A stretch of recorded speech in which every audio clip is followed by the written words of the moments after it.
Advertencia: presidente Nicolás Maduro tomará acciones contra Álvaro Uribe Vélez. Rechazo. Diputado Julio Borges señala que extensión de decreto de emergencia económica es inconstitucional. Afirmación: el vicepresidente Aristóbulo Istúriz aseguró que este año no habrá referéndum revocatorio. Convocatoria. MUT realizará una nueva movilización hasta el CNE para exigir celeridad en trámites para referéndum revocatorio.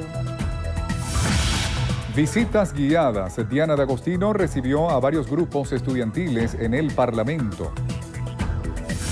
Violencia en la capital. 36 cadáveres fueron ingresados durante el fin de semana a morgue de Bellomonte. Con aproximadamente 62% de los votos, presidente de República Dominicana Danilo Medina apuesta a la reelección. A un paso del título, Cocodrilos doblegó a Bucaneros y lidera la serie final 3-1. Tienen talento. Candidatos al Mister Venezuela 2016 se preparan para la noche final.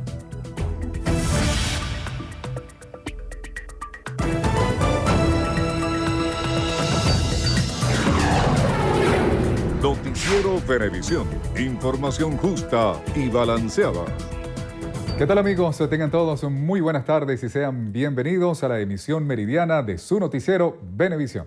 Muy buenas tardes, tengan todos. Feliz inicio de semana. Ya estamos listos en nombre del equipo de Noticiero Venevisión. Néstor Brito Landi, que les habla, Andrina Yepes. Comenzamos a revisar las informaciones de inmediato. El partido Nuevo Tiempo se pronuncia sobre el estado de excepción decretado por el Gobierno Nacional y sobre los lapsos de referéndum revocatorio. Milagros Zambrano se encuentra en vivo desde la sede del partido y nos amplía la información. Muy buenas tardes, Milagros, adelante.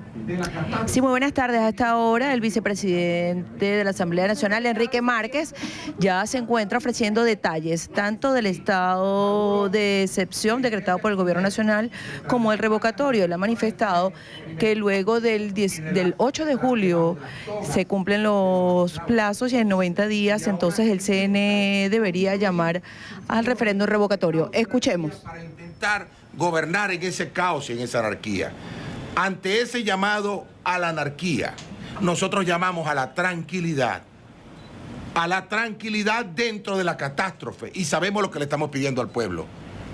Sabemos lo que le estamos pidiendo al pueblo. Le estamos pidiendo al pueblo tranquilidad mientras no consigue alimentos ni medicamentos, pero le estamos pidiendo que espere los tiempos de la democracia, que son los tiempos que tiene que esperar para resolver con el referéndum revocatorio la crisis que estamos viviendo. Ahora bien, ese decreto se ha aprobado en el marco de una emergencia económica.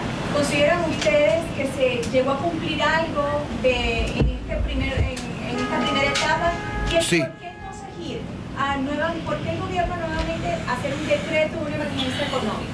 Bueno, fíjate tú, sí se lograron cosas. Aumentó la inflación, aumentaron los precios, aumentó el dólar, aumentó el desabastecimiento y aumentó la escasez, aumentaron las colas. Eso fue lo que aumentó durante la vigencia del decreto económico de Nicolás Maduro. Y ustedes saben por qué es eso, sencillamente, porque son las mismas fórmulas vencidas, las mismas fórmulas que están siendo implementadas en Venezuela hace tanto tiempo. Mientras el gobierno no corrija esa fórmula, esto va a seguir igual.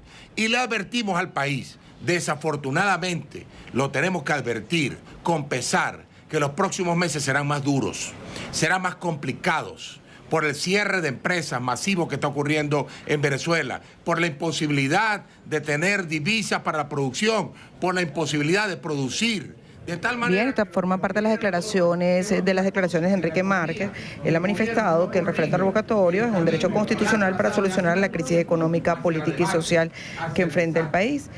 Y por ello, entonces, se ha manifestado respecto al estado de excepción y al referéndum revocatorio. Con esta información retornen con más de la emisión meridiana de su noticiero Venevisión.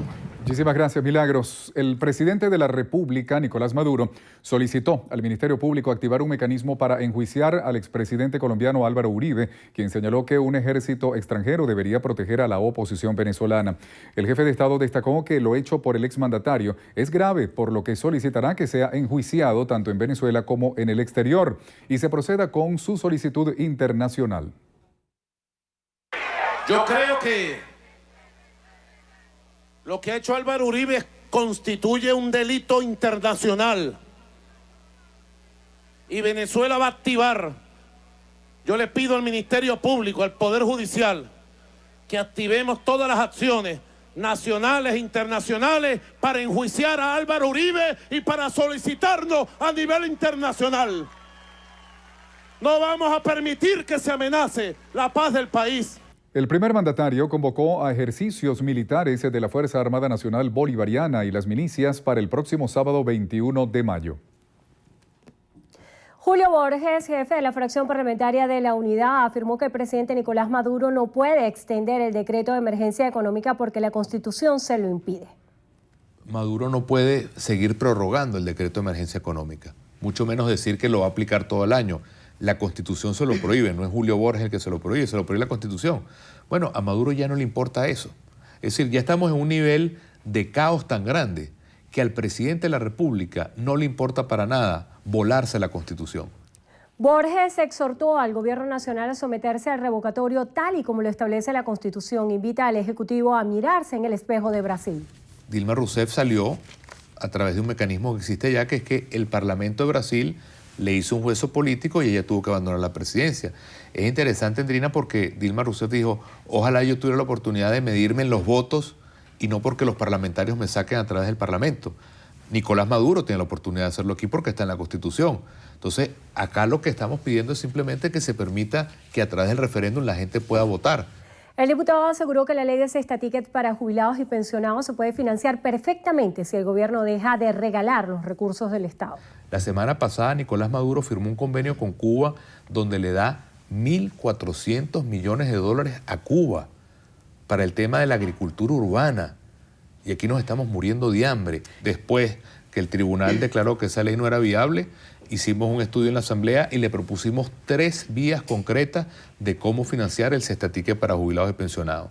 Simplemente, esos 1.400 millones de dólares que le dieron a Cuba es el pago de más de un año a todos nuestros viejitos jubilados y pensionados del cesta ticket. El vicepresidente ejecutivo Aristóbulo Istúriz aseguró que en el país no habrá referéndum revocatorio. Además, denunció que la oposición solo busca generar violencia. Aquí no va a haber, aquí Maduro no va a salir por referéndum. Olvídense. Primero, porque aquí no va a haber referéndum. Ellos lo que quieren es que nosotros tomemos la decisión que tengamos que tomar frente a eso para ellos decir, no permiten, vamos a la violencia. Y todos los días quieren sembrar violencia. Istúriz calificó como positivo el balance del decreto de emergencia económica y enfatizó que el nuevo decreto de estado de excepción va dirigido a defender la soberanía nacional. Para que nos digan, ¿y qué hicieron ustedes con el decreto de emergencia económica? Quisimos llegar hasta aquí, porque si nosotros no aplicamos el decreto de emergencia económica ya no hubiesen tumbado. No nos tumbaron porque Maduro declaró un decreto de emergencia económica. Y ese decreto de emergencia económica nos permitió tomar más de 21 decisiones, entre otras algunos recursos que ellos no iban a aprobar, nosotros por la vía del decreto económico lo aprobamos. Porque si no, ya estuviésemos tumbados. El gobernador del estado Miranda, Enrique Capriles Radonsky, anunció que este miércoles se realizará una nueva marcha en reclamo al Consejo Nacional Electoral por la demora en los trámites para realizar el referéndum revocatorio. Capriles Radonsky realizó un llamado a concretar actividades en todo el territorio nacional. Del mismo modo, denunció que desde el gobierno se pretende atemorizar al pueblo con el mecanismo de captahuellas. El mandatario mirandino explicó sobre esta medida que a lo único que se le debe temer es a un estallido social o a un golpe de Estado que, según su postura, es lo que se intenta evitar. Del mismo modo, reiteró las acusaciones hacia la presidenta del CNE, Tibisay Lucena, a quien acusa de ser discípula del Ejecutivo Nacional. El alcalde del municipio Libertador, Jorge Rodríguez, anunció que a partir de hoy iniciará un proceso de revisión de las firmas entregadas por la oposición, las cuales tienen la finalidad de activar el referéndum revocatorio contra el jefe de Estado, Nicolás Maduro. El lunes empieza lo bueno. Este lunes los testigos de la patria, del Congreso de la Patria, de los partidos del Gran Polo Patriótico, del pueblo comunal, empiezan junto al Consejo Electoral la revisión nombre por nombre, firma por firma, huella por huella, cédula por cédula de lo que ellos entregaron allí. Rodríguez señaló que la coalición opositora no desea realizar un referéndum revocatorio, ya que de ser así aseguró que lo hubiesen hecho cuanto hubo tiempo. El presidente de República Dominicana, Danilo Medina, lidera los resultados preliminares de las elecciones celebradas este domingo en ese país. Según la Junta Central Electoral, el mandatario hasta ahora lleva un 61.99% de los votos. Por su parte, su rival Luis Abinader obtuvo 35.18%. Estos resultados corresponden al 38.32% de los escrutados. Las elecciones celebradas convocaban a más de 6 millones de dominicanos, quienes no solo debían elegir al presidente de la República, sino también los cargos de vicepresidencia, a 32 senadores, 190 diputados, 20 escaños en el Parlamento Centroamericano, 158 alcaldes y 1.164 regidores. Las Fuerzas Armadas Revolucionarias de Colombia se comprometieron a desmovilizar a los menores de 15 años de los campamentos guerrilleros en el marco de las conversaciones de paz que se realizan en Cuba. El equipo negociador de las FARC en La Habana también acordó no reclutar más jóvenes de 18 años y preparar una hoja de ruta para sacarlos progresivamente del grupo armado. Por su parte, el gobierno colombiano establecerá una comisión para ofrecer en 15 días una propuesta de protocolo para garantizar el derecho de los jóvenes a integrarse a la sociedad civil. Es momento de hacer nuestra primera pausa. Amigos, al regreso, compromiso. Así es, desvincularán a los jóvenes del grupo armado. Cuando regresemos, los detalles.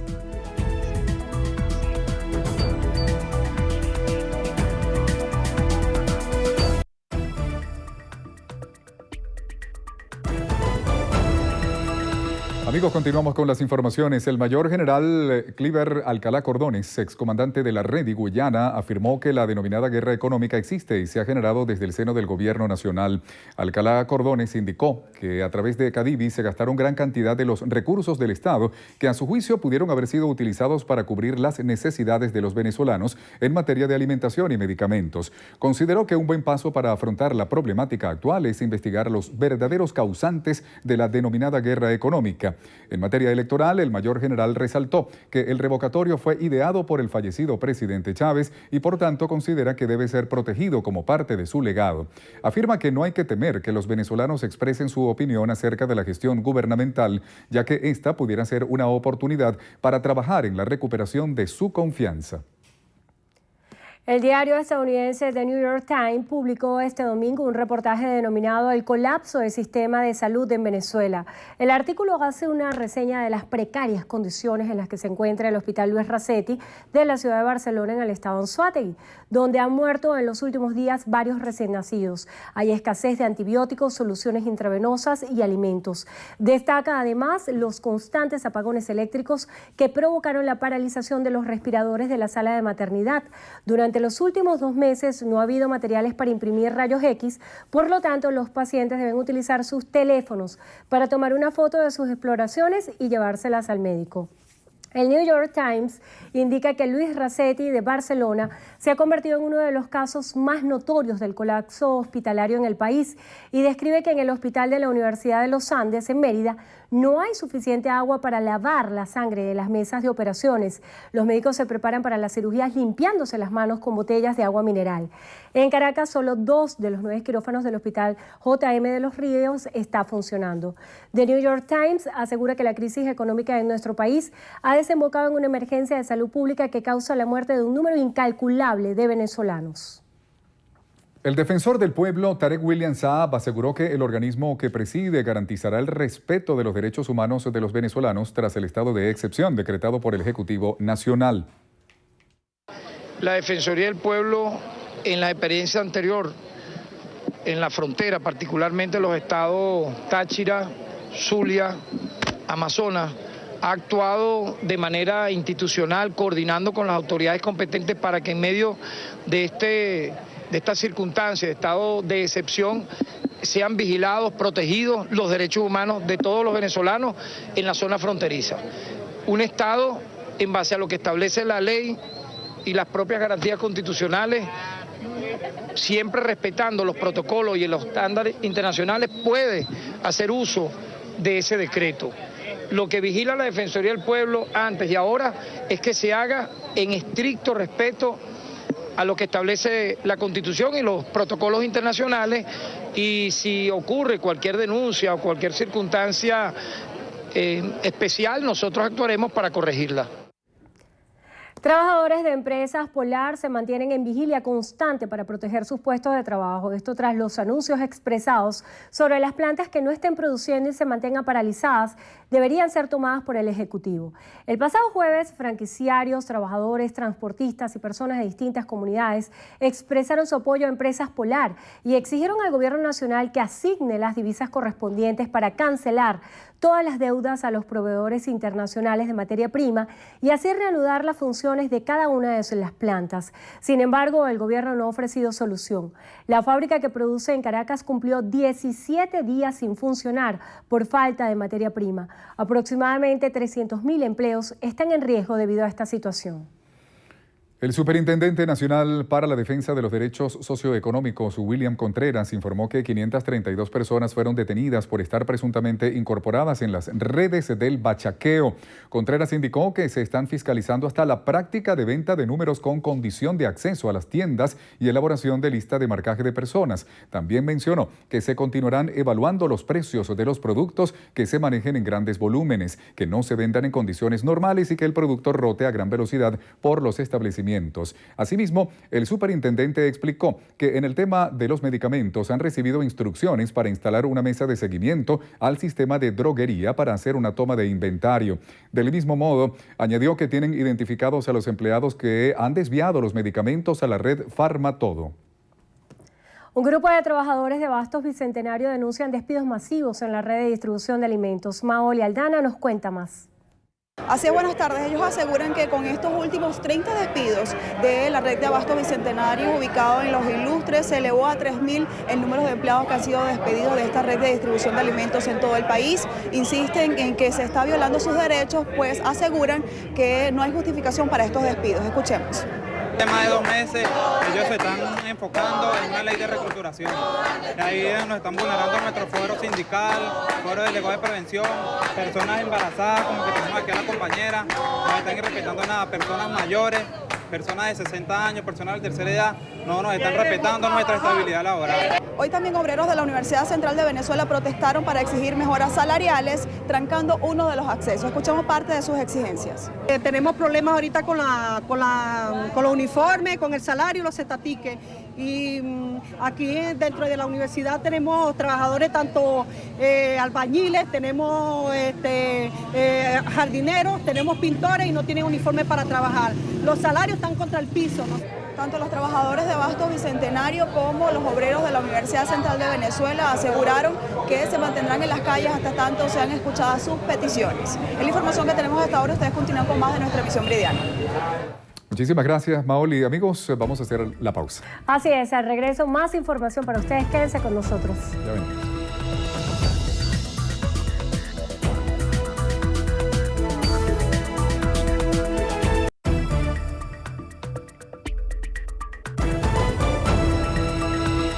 $36 cadáveres fueron ingresados durante el fin de semana a la morgue de Bellomonte. Entre los casos se contabiliza el crimen de un niño de 7 años en Carapita, aquí en Caracas. Euclides Sotillo nos tiene el reporte. Buenas tardes, Euclides. Hola, buenas tardes. El menor habría quedado atrapado en un intercambio de disparos que se registró entre 2 hombres el sábado en una cancha del sector Gomelo de Carapita.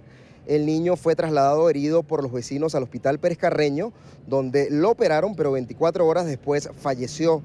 También en la avenida Intercomunal del Valle, vecinos de la calle 2 de esta parroquia protestaron por un presunto mal procedimiento policial donde 2 jóvenes de la zona murieron. Los familiares piden justicia. Que me paguen, no me paguen porque es mentira que me lo van a regresar. Pero por lo menos que hagan justicia. Justicia. Eso es lo que yo quiero. Supuestamente ellos le dan la voz de alto, ellos se paran y de todos modos nos los matan. Fue la parte del SEBIN.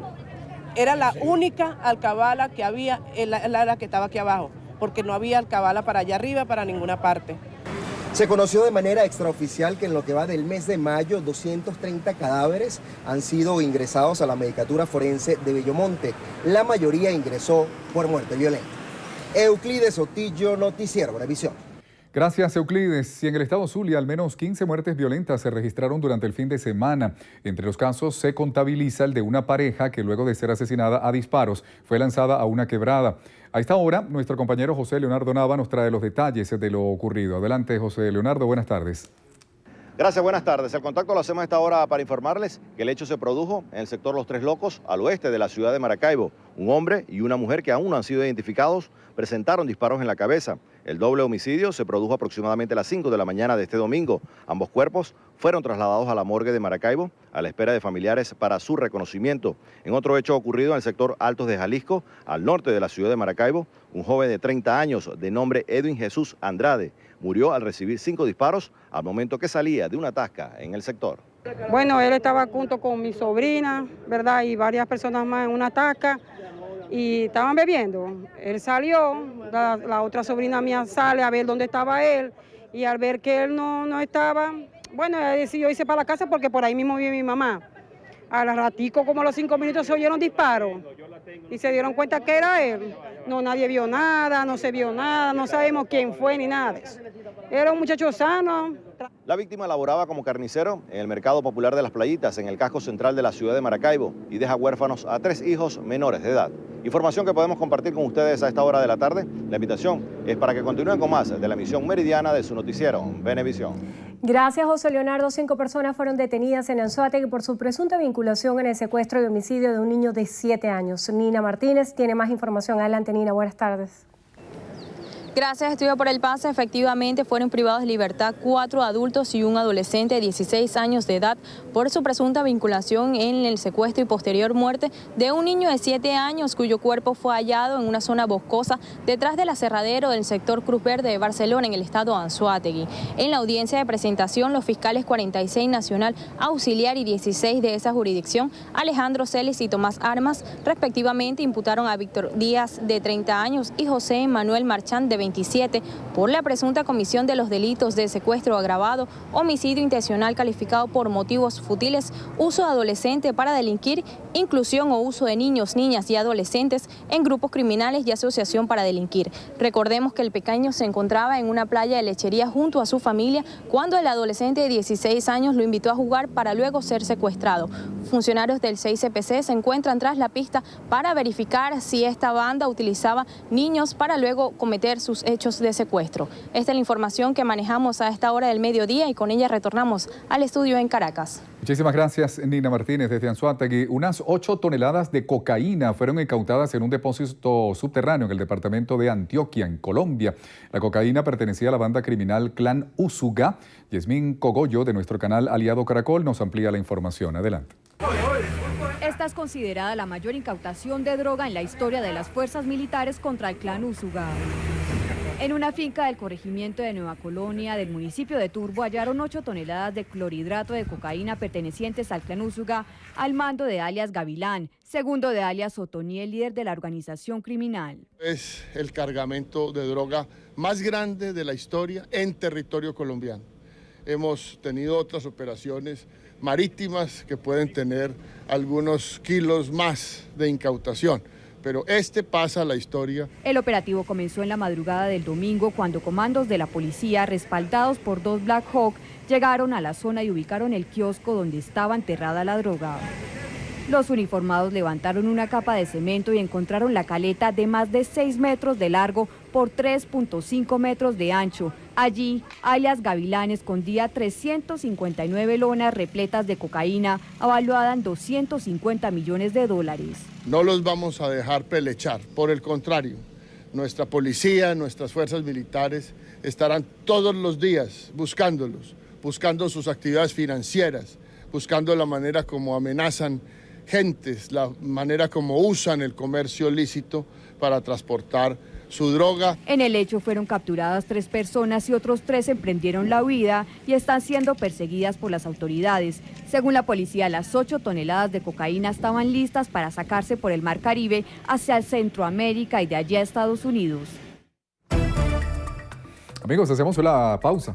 Y más adelante en Noticiero Venevisión. La mandó a volar. Miguel Cabrera dio el batazo decisivo en la victoria de los Tigres de Detroit. Quédense allí, los detalles en breve con Tony Chitadino.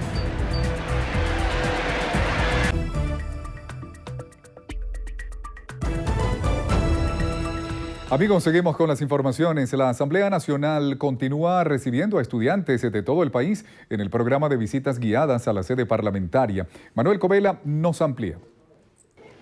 Sí, así es, gracias. Buenas tardes. Alumnos de 12 instituciones educativas, incluidas 3 del Estado Aragua, acudieron hoy al Palacio Federal Legislativo, donde Diana de Agostino, coordinadora del programa de visitas y esposa del presidente de la Asamblea Nacional, Jerry Ramos Ayub, le dio la bienvenida y en su mensaje destacó que su presencia en el Parlamento venezolano es muy valiosa porque son el futuro del país. Nosotros lo que queremos es que todos los jóvenes se queden en Venezuela. Yo sé que hay mucho temor por parte de los padres y de los mismos jóvenes por el tema de inseguridad. Sin embargo, los jóvenes, cuando tú les preguntas por qué se quieren ir, te dicen que porque no quieren ser secuestrados, porque no quieren ser asesinados en las calles y, por supuesto, porque no tienen oportunidades aquí en Venezuela. El mensaje de nosotros para estos jóvenes es que se queden, que a todos los necesitamos. Durante el recorrido, los visitantes tienen la oportunidad de visitar 3 salones del Palacio Federal Legislativo y también pasan por el hemiciclo de sesiones, donde tienen la ocasión de convertirse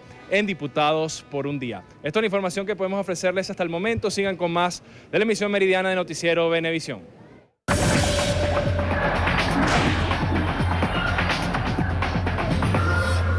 Amigos, bienvenidos a los deportes. Les saluda Tony Chitadino. Comenzamos con la Liga Profesional de Baloncesto, contándole que Cocodrilos de Caracas quedó a un paso de coronarse campeón tras vencer a Bucaneros de La Guaira 93-85. Vamos al Domo José María Vargas, que recibió el cuarto juego de la serie, que domina a los Saurios 3-1. Wendell Malkins lideró la ofensiva y el ataque capitalino con 27 puntos y 12 rebotes. Por los litorelenses, Jordan Hamilton finalizó con 21 unidades. Esta noche Cocodrilos irá por el título y Bucaneros por un triunfo que le permita regresar el jueves a Caracas al Parque Naciones Unidas del Paraíso. Seguimos con béisbol de Grandes Ligas porque Miguel Cabrera y Francisco Rodríguez se combinaron para darle la victoria a los Tigres de Detroit sobre los Orioles de Baltimore de 6-5. Vamos con las imágenes. Octavo inning en el Oriole Park y Cabrera saca la bola de línea por la izquierda. Batazo que a la postre sirvió para marcar la carrera de la diferencia. Cabrera se fue de 5-2 con el sexto cuadrangular de la campaña y segundo en 10 consecutivos, 2 impulsadas y 1 anotada. Además, Francisco Rodríguez salvó el noveno juego de la campaña y el 395 de por vida. Lanzó un inning completo y ponchó a 1. Por su parte, Carlos González despachó el quinto cuadrangular de la temporada en el triunfo de los Rockies de Colorado frente a los Mets de Nueva York de 4-3. El zuliano terminó de 3-2 con jonrón, una remolcada, 2 anotadas y un boleto. Terminamos con fútbol porque el Caracas Fútbol Club venció al Deportivo La Guaira para avanzar a la semifinal del torneo Apertura. Vamos al Estadio Olímpico, donde los Rojos del Ávila se impusieron en el partido de vuelta con tanto de Ober García apenas a los 2 minutos. Caracas se medirá a Zamora, que perdió con Trujillanos 1-0, pero avanzó por marcador global. Además, Aragua empató a 2 para eliminar al Deportivo Táchira y jugará con el Deportivo Anzoátegui. Bien, amigos, hasta aquí la información deportiva en Noticiero Venevisión. Gracias por su compañía. Muchísimas gracias, Tony Chitadino, así es, porque ahora vamos a ver qué nos tiene nuestro compañero Gregorio Rojas en la Ruta Olímpica 2016.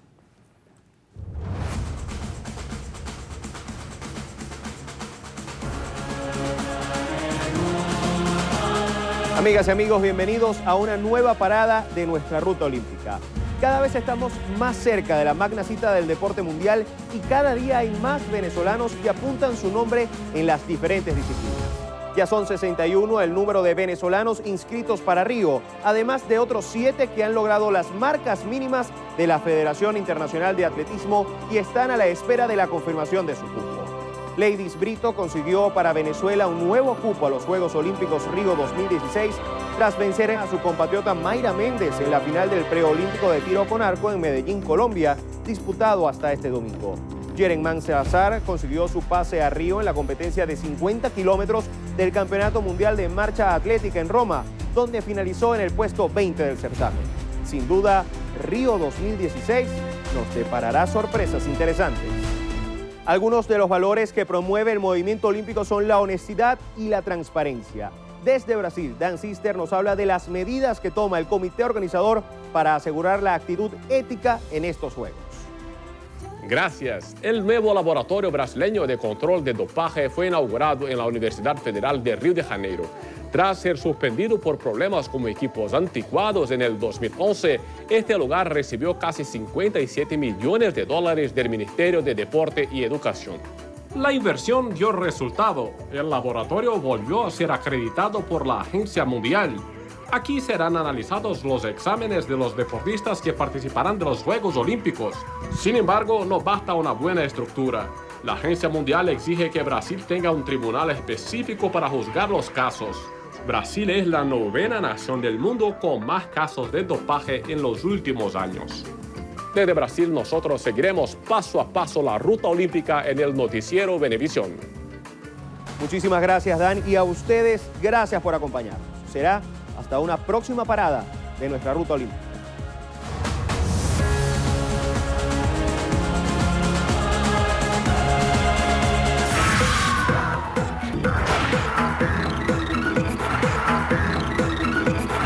Amigos, muy buenas tardes, yo soy Federica Guzmán y desde ya los estaré acompañando en nuestro acostumbrado recorrido por las noticias del entretenimiento aquí en Estrenos y Estrellas.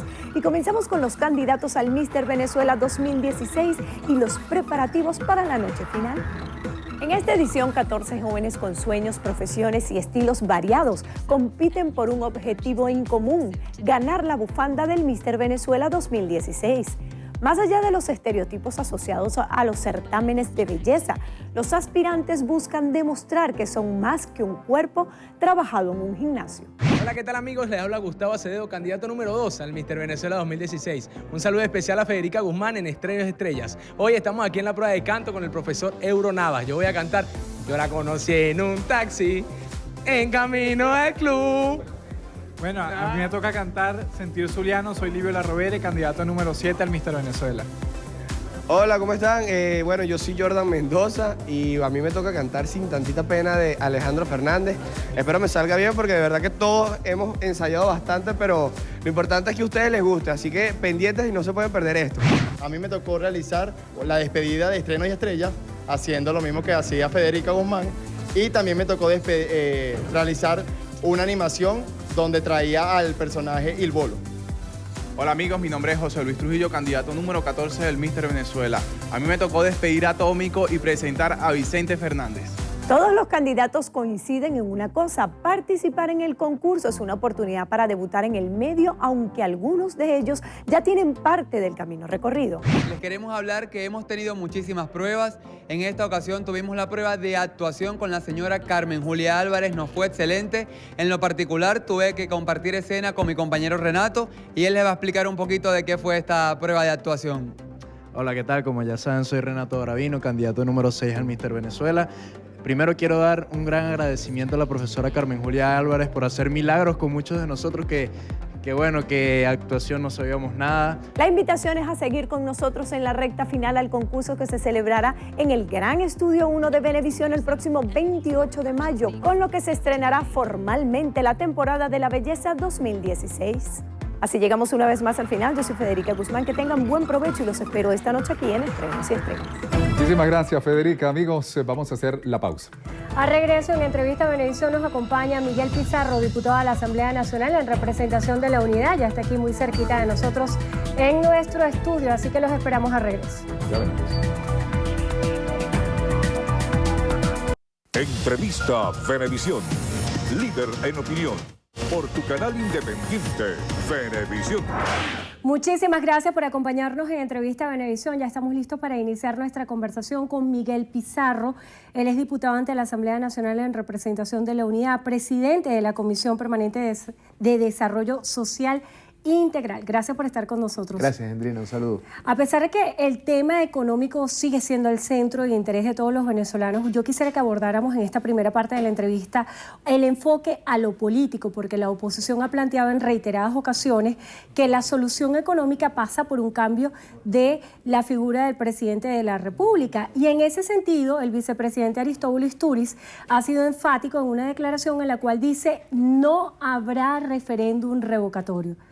¿Qué piensa la oposición sobre esto? Mira, cuando uno observa el comportamiento del gobierno, no solo con el tema político, sino en lo económico, en lo social, cuando observas la negación, cuando observas el atropello, cuando el discurso está basado en el uso del poder como si fuera un préstamo eterno, sin tener que rendirle cuentas a la ciudadanía, y cierra mecanismos como el revocatorio. Cuando busca declaraciones de Aristóbulo, las mismas declaraciones de Diosdado, buscar darle como el muchacho que le pone el dedo en el ojo al otro hasta que se molesta y le da un pescozón, eso lo que busca es provocar y sacar del camino electoral a una oposición que entendió que solamente a través de mecanismos constitucionales, pacíficos, cívicos y electorales como el revocatorio podremos generar los cambios que este país necesita. Declaraciones de Aristóbulo son declaraciones claramente fuera de tono. Lo intentan hacer para que nosotros pensemos que es imposible, para que usted que me ve en su casa crea que estamos condenados a que las colas, la escasez, el costo de la vida, la inseguridad sea una realidad con la que tengamos que convivir todos los días y cada hora que pasa en nuestra existencia, y no que tenemos, como hoy en día tenemos, mecanismos reales para poder propiciar los cambios. No es un capricho el referéndum revocatorio, es nuestro derecho, es una figura constitucional y que además se ha utilizado antes en nuestro país. Ahora, cuando los números claramente no le convienen, cuando claramente tienen el apoyo popular absolutamente en contra de ellos, buscan cercenarlo, cerrarlo y obstaculizarlo. Cuando usted hace referencia a que el referéndum revocatorio no es un capricho, también vienen a la mente declaraciones del diputado Diosdado Cabello, quien dice que el referéndum revocatorio es una excusa para tratar de tapar un golpe de Estado. Al contrario, Andrina, mira, precisamente si alguien está radicalmente en contra de salidas violentas, de atajos, de mecanismos de soluciones de esas mágicas que a veces venden en Twitterzuela pero que no tienen asidero en la realidad, somos los que defendemos el mecanismo del revocatorio como camino para propiciar los cambios. Porque este país donde estamos hoy todos nosotros viviendo es una olla de presión y requiere cauces que permitan que se desahogue esa presión en la que estamos viviendo hoy. Hoy es una bomba de tiempo encima de la que todos estamos sentados. Y cuando pedimos el revocatorio lo hacemos convencidos que es el único mecanismo pacífico para salir de esta crisis, que es el único mecanismo que garantiza que el ciudadano, su voto y su conciencia sea lo que se imponga y no la fuerza bruta. Nosotros no queremos golpes de Estado. Nosotros no queremos despertarnos un día con un coronel mandando desde Miraflores diciendo que ni los unos ni los otros, porque no fuimos capaces de generar los cambios que este país necesita. Y ellos, que tienen hoy el control del poder, deberían tener la misma preocupación que nosotros. Que ese caldo de cultivo que tenemos hoy en día, esa presión social que estamos viviendo, no explote en la cara de todos nosotros. Somos políticos y la política tiene una herramienta fundamental, que es la palabra y la idea como herramienta de confrontación y no la violencia física y las manos. Ellos quieren que el camino de la calle se llene de violencia y por eso hacen lo que hacen. Ellos quieren que nosotros dejemos de creer en caminos electorales y por eso intentan bloquearlos. Y lamentablemente todo eso lo que suma es que este país no tenga soluciones pacíficas. Nosotros lo que creemos en la paz, los que creemos y estamos convencidos que somos mayoría los que merecemos vivir mejor, queremos un revocatorio para que con nuestro voto podamos conseguir los cambios que merecemos. El alcalde Jorge Rodríguez, en representación del Partido Socialista Unido de Venezuela, también daba declaraciones en las cuales aseguraba que hoy comenzaba lo bueno porque hoy se empezaban a hacer la verificación de las firmas. Mientras está en desarrollo esta entrevista, muchas personas que firmaron todavía no saben qué es lo que está pasando con sus firmas, qué pasos vienen. Se ha anunciado una nueva movilización el día miércoles para ejercer presión al ente comicial. ¿Qué es lo que viene? Mira, ellos han venido cambiando su propio reglamento a medida que avanza, ¿no? Y le han metido ahora una nueva estación que no existía en el reglamento original. Ahora plantean la digitalización de la firma. Probablemente lo hagan en una computadora de esas Macintosh de los 80 y un escáner de los 90 que se tarde 3 horas por página. Pero lo que buscan es alargar algo que es inevitable, que es que los venezolanos con nuestro voto podamos cambiar esta realidad. Ellos diciéndonos hoy, estamos a pleno mes de mayo, 16 de mayo estamos. Ellos dicen que no da tiempo de hacer una elección de aquí a diciembre teniendo todavía 7 meses por delante. Los venezolanos sabemos y no somos tontos, los venezolanos sabemos que da tiempo. Ojalá empiece lo bueno hoy, ojalá empiecen a llamar a los ciudadanos a verificar sus firmas para que se den cuenta cuántos empleados públicos, cuántos exmilitantes del PSUV, cuántas personas que creían en un proyecto político de emancipación y de soluciones, hoy en día quieren revocatorio y quieren cambios estructurales y radicales dentro de nuestro país. Cuántas personas están dispuestas a ir a poner sus huellas y firmar en esa siguiente etapa que es la del 20%, y cuántos venezolanos, que estoy seguro que será la primera vez que lleguemos a esos 10 millones que tanto cacareaban algunos en el tiempo, queremos revocar a Nicolás Maduro y su gobierno del mandato en Miraflores. En medio de esta controversia hay varios temas que vienen a colación: el decreto de estado de excepción, la extensión de decreto de estado de emergencia económica hasta finales de año. que el gobierno argumenta se da en el medio de un escenario en el cual busca proteger a Venezuela. Esta fue la definición que le dio el presidente de la República, Nicolás Maduro, para poder argumentar el estado de excepción. A nivel internacional, ¿qué piezas se están moviendo? Había unas declaraciones de Almagro, quien aseguraba que era necesario convocar a un consejo de la OEA para evaluar la situación de Venezuela. ¿Qué se está gestando desde el punto de vista internacional? Mira, los órganos multilaterales tienen un gran reto en esta realidad venezolana, Endrina. Tanto la OEA como la UNASUR, como la CELAC, incluso las mismas Naciones Unidas, tienen el gran reto de demostrar que no son un club de presidentes, que no son un club para que los cancilleres viajen una vez al mes y coman sabroso y usen los viáticos de sus países en viajar por el mundo, sino que sean organismos verdaderamente vinculantes, que puedan ejercer presión no para resolver nuestros problemas. Aquí ni los cubanos, ni los rusos, ni los chinos, ni Uribe, ninguno de esos tienen que meterse en nuestros problemas porque los venezolanos tenemos que resolverlos. Pero ellos tienen la obligación de generar las condiciones para que los venezolanos podamos resolver nuestros problemas. La comunidad internacional es bienvenida, sí, haciendo presión para que haya revocatorio, sí, haciendo presión para que este país entre en las medicinas y los alimentos que hoy no entran. Esa ayuda humanitaria que hemos pedido de tantos países y que el gobierno no permite que acceda al país solamente por cuidar su nombre, por cuidar su legado. Aquí hay una gran realidad. Nuestro país hoy está paralizado. Está paralizado por un gobierno que lo paralizó, que ha hecho que la industria del alimento se detenga, que la industria farmacéutica no tenga divisas, que empresas muy grandes en este país hayan paralizado su producción porque no se le garantiza la materia prima necesaria y además se persigue a todo el que piensa distinto. ¿Qué ha cambiado desde que tenemos el decreto de emergencia económica? ¿Qué ha mejorado desde que tenemos la emergencia económica? ¿Ha disminuido una cola? ¿Ha bajado un precio? ¿Alcanza más el sueldo? ¿Nos matan menos por un teléfono, por un carro? Nada de eso ha cambiado. Al contrario, sigue empeorando. Ante esa pregunta que usted hace, ¿qué se ha logrado con el decreto de emergencia económica? El vicepresidente Aristóbulo Isturiz, en un acto público, daba una respuesta.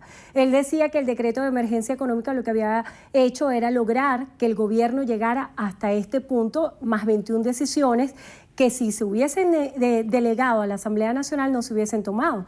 ¿Qué piensa usted de esta respuesta? Mira, a veces uno oye declaraciones y pareciera que estuviéramos gobernados por personas con la máxima de Alcohólicos Anónimos, un día a la vez. Y cada día que avanzan es como si fuera una pequeña victoria. Se despiertan, se quitan las lagañas, siguen en Miraflores y dicen, no, seguimos en Miraflores, victoria popular. Y eso no es solución. Mantener la estabilidad de un gobierno solamente por los privilegios del poder no es solución. Que tú tengas 22 resoluciones, que tú tengas 200 gacetas oficiales publicadas, pero que el precio siga siendo alto, que la inflación se siga comiendo el sueldo, que las medicinas no se consiguen. Endrina, mira, la semana pasada yo recibía chamos pacientes de quimioterapia en la comisión. Un chamo de 16 años que me decía que porque no hay Avastin en este país tiene dos opciones. O se muere en la quimioterapia o se muere por no hacerse la quimioterapia. Pero mientras esa medicina no llegue, él solamente está condenado a morirse. Nosotros no merecemos que eso sea así. Nuestras propias familias. ¿Cuánto nos sufrimos hoy quienes estamos haciendo vida pública en este país? Oro, yo soy diputado y no puedo llorar todos los días. Tú eres periodista y probablemente tienes un rol también importante que cumplir aquí. Pero todos nosotros sufrimos. Yo tengo una hermana que está fuera de este país viviendo como no merece vivir por un tratamiento médico que en este país había y un corrupto se llevó las divisas y ahora no existe. Ni se produce ni se trae a nuestro país. Nosotros no merecemos que esta realidad siga. Y por esa realidad difícil, que hoy cuesta vidas, que hoy cuesta salarios, que hoy cuesta oportunidades, futuro. Yo tengo 28 años. Mi generación, ¿qué futuro tiene en esta realidad? Más allá de un título que adorna en la sala, ¿qué significa para nosotros poder seguir creciendo como estamos? Mientras esta realidad no cambie, y eso pasa necesariamente por el cambio pacífico, electoral y constitucional del gobierno, nosotros seguiremos retrocediendo y ellos seguirán viviendo privilegiados. ¿Cuál es el compromiso de la oposición venezolana ante ese escenario que usted describe? Primero, mucha cercanía, Andrina. Nosotros no podemos convertirnos en los extraterrestres que criticamos. El tema político es importante, pero es importante porque está complementado y sustentado en un profundo drama económico y social. Segundo, la política no puede ser inescrupulosa. Debemos cambiar el poder, debemos cambiar a quienes están en el gobierno, pero en paralelo debemos proponer soluciones. Producción nacional, ayudas humanitarias, discusiones que aunque sean difíciles tendremos que dar con el gobierno, con los sectores sociales, con los sectores productivos y con los sindicatos. Pero sobre todo hay que cerrar el ciclo de la venganza, del revanchismo, de la negación, de creer porque somos mayoría ahora tenemos la patente de corso de perseguir, insultar o señalar al que piensa distinto. Demasiado tiempo en esa dinámica nos trajo a donde estamos hoy en día. Es hora de abrir la mano y cerrar y quitar del camino esos puños de hierro que tantas veces nos ponen a pelear sin necesidad. Cuando usted hace referencia a la producción nacional, vienen a la mente también las declaraciones que daba el presidente de la República, Nicolás Maduro, acerca de expropiar o poner en manos del poder popular a todas aquellas empresas que no estén produciendo. Desde la Asamblea Nacional, ¿qué se piensa hacer? Mira, yo presido la Comisión de Desarrollo Social. A mí me toca tener interacción con sindicatos todas las semanas y con personas tanto del sector público como del sector privado. ¿Qué industria y qué sector del país hoy no está paralizado por la acción del gobierno? Que controla las divisas, que controla la materia prima, que controla las importaciones, que controla los contratos colectivos, que controla las guías de movilización, porque ellos hablan como si fueran, bueno, unas víctimas de todo un modelo que ellos diseñaron y que ellos son los grandes responsables de cada uno de los sectores. ¿Por qué no hay alimentos? ¿Por qué no hay bebidas? ¿Por qué no hay medicinas? ¿Por qué no estamos produciendo nosotros lo básico ni siquiera en la CBG o en Sidor como existía antes en este país? Todo lo que el gobierno ha tocado y ha controlado lo ha destruido. Y lo que depende del gobierno y su acción, como son empresas que no las voy a mencionar aquí porque terminaríamos haciendo publicidad por emplazamiento y a lo mejor los multan, pero ¿cuántas empresas hoy no están paralizadas? Son más de 3 millones de plazas de empleo que están hoy en riesgo por acciones del gobierno. El gobierno es el gran responsable de la paralización y lamentablemente en vez de sentarse, de reflexionar, de llamar a empresarios, a sindicatos, a gremios y ponerse a discutir a ver cómo cambiamos este modelo, cómo garantizamos la producción local en verdad y no seguimos privilegiando las importaciones, porque el gran drama de esto es que seguimos privilegiando las importaciones, seguimos prefiriendo el producto de la transnacional que viene ya empacado que el producto hecho en Venezuela, seguimos prefiriendo darle trabajo a rusos, chinos, bielorrusos que al venezolano que se ha partido el lomo por levantar este país, mientras ese modelo sigue existiendo, esta crisis se sigue profundizando y es hora de reflexionar. Porque nosotros no podemos solamente porque un grupo quiera mantener el poder dejar que todo pase como siga pasando. El gobierno debe sentarse con el sector productivo y buscar soluciones urgentes, porque el tiempo se cuenta en vidas. Pizarro, tomando en cuenta esa consideración de que el tiempo se cuenta en vida y tomando en cuenta situaciones de criminalidad que están afectando a nuestro país, hoy de manera extraoficial se daban cifras que 230 cadáveres han ingresado en el mes de mayo a la morgue de Bellomonte. ¿Qué respuesta hay en materia de seguridad para los venezolanos desde la Asamblea Nacional? Mira, hemos planteado 3 cosas de arranque, ¿no? La primera es que podamos discutir sobre el sistema judicial. Un sistema judicial con 92% de impunidad no garantiza que se acabe este círculo vicioso de la delincuencia, del homicidio, del sicariato. Segundo, que nosotros podamos proteger a los cuerpos policiales. Hoy los policías no tienen seguridad social. Ahí desde Primero Justicia, la diputada Yajaira Forero ha venido trabajando en una ley de seguridad social para el sistema policial que no existe hoy en día. Ellos están en las mismas condiciones de cualquier trabajador, siendo ellos quienes exponen y arriesgan su vida cada día por protegernos a nosotros. Y lo tercero, hay que repensar el modelo policial. La ley de la Policía Nacional es muy importante, los avances que tenía, pero se ha quedado corta en el camino. Hay que repensarnos nosotros cuerpos especializados, mayor protección de ellos y mejor poder adquisitivo del que combate hoy en día el delito. Esas 3 cosas, aparte de nosotros poder combatir contra la penetración del Estado por parte de grupos organizados. Lo que pasaba con el Picure. El Picure, ¿cuánto tiempo tardaron en detenerlo? ¿Y eso es por qué? Porque él era Houdini, él era David Copperfield, que se escondía. No, es porque había complicidades internas, porque hay cuerpos y organismos de seguridad que han estado penetrados por bandas delictivas que nos tienen viviendo en las condiciones en las que estamos. Sin justicia, sin órganos de seguridad y sin protección al que lucha contra el crimen, no hay forma de que nosotros avancemos. Pizarro, se nos agotó el tiempo. Yo quisiera que brevemente nos hablara acerca de una denuncia que estaba haciendo el presidente de la Asamblea Nacional, Ramos Ayub, quien decía que el TCJ ya tiene una sentencia para remover a la directiva del Parlamento argumentando desacato. Desde la semana pasada tenemos la información de que en el TCJ han venido haciendo su nueva publicación. Tú sabes que el TCJ cada 2 semanas nos saca un tomo nuevo de su propia interpretación de la Constitución. Ellos están amenazando y tenemos información muy seria interna de que quieren hacer una sentencia que busque dejar sin competencia a la directiva de la Asamblea Nacional y además ponernos en desacato durante todas estas sesiones que ha venido avanzando el Parlamento. Es parte de la misma miopía. Ellos creen que escudándose en sentencias, en decisiones administrativas o en gacetas oficiales resuelven el problema político, y es no entender el problema político. Esto no se trata de que a Pizarro, a Henry o a Borges nos persigan o nos acusen un magistrado o un tribunal. Esto se trata de que mientras que ellos quieren pelear con nosotros, en paralelo hay un país entero viviendo el peor drama de su historia. Ellos creen que con sentencias y con cadenas se resuelve, mientras que la realidad cada día es más estruendosa. Y lamentablemente eso en política se paga y se paga muy caro. En este caso ellos lo pagarán saliendo del poder. No se puede pasar tanto tiempo causándole daño a tanta gente, invisibilizando tantos problemas, haciendo que el drama cada día crezca y pensar que el saldo va a ser impune al final de la cuenta. ¿Cuál es la esperanza de los venezolanos? Si yo me paraba aquí hace un año, Andrina, y te decía el 16 de mayo del año pasado que el 6 de diciembre nosotros íbamos a tener 2/3 de la Asamblea Nacional, probablemente tú me sonreías, la gente salía contenta de su casa, pero me llamarían loco. Hoy yo les puedo decir en mayo de este año que este país tiene muchísimo más futuro que pasado, que los buenos somos muchísimos más y que antes que termine este año tendremos un revocatorio que permitirá que de forma pacífica los venezolanos decidamos en qué país queremos vivir, que es uno radicalmente distinto a este de las colas, la crisis y la violencia. Muchísimas gracias, Miguel Pizarro, diputado ante la Asamblea Nacional en representación de la Unidad, presidente de la Comisión Permanente de Desarrollo Social Integral. Gracias por estar con nosotros hoy en Entrevista a Venevisión. Y gracias a ustedes también por habernos acompañado. Que tengan todos feliz tarde, Néstor. Feliz tarde también para ti, Andrina. Amigos, y hasta aquí la presente emisión de su noticiero Venevisión. Recuerden, Noticiero Venevisión Canal 4 reporta y ustedes deciden. Buenas tardes para todos.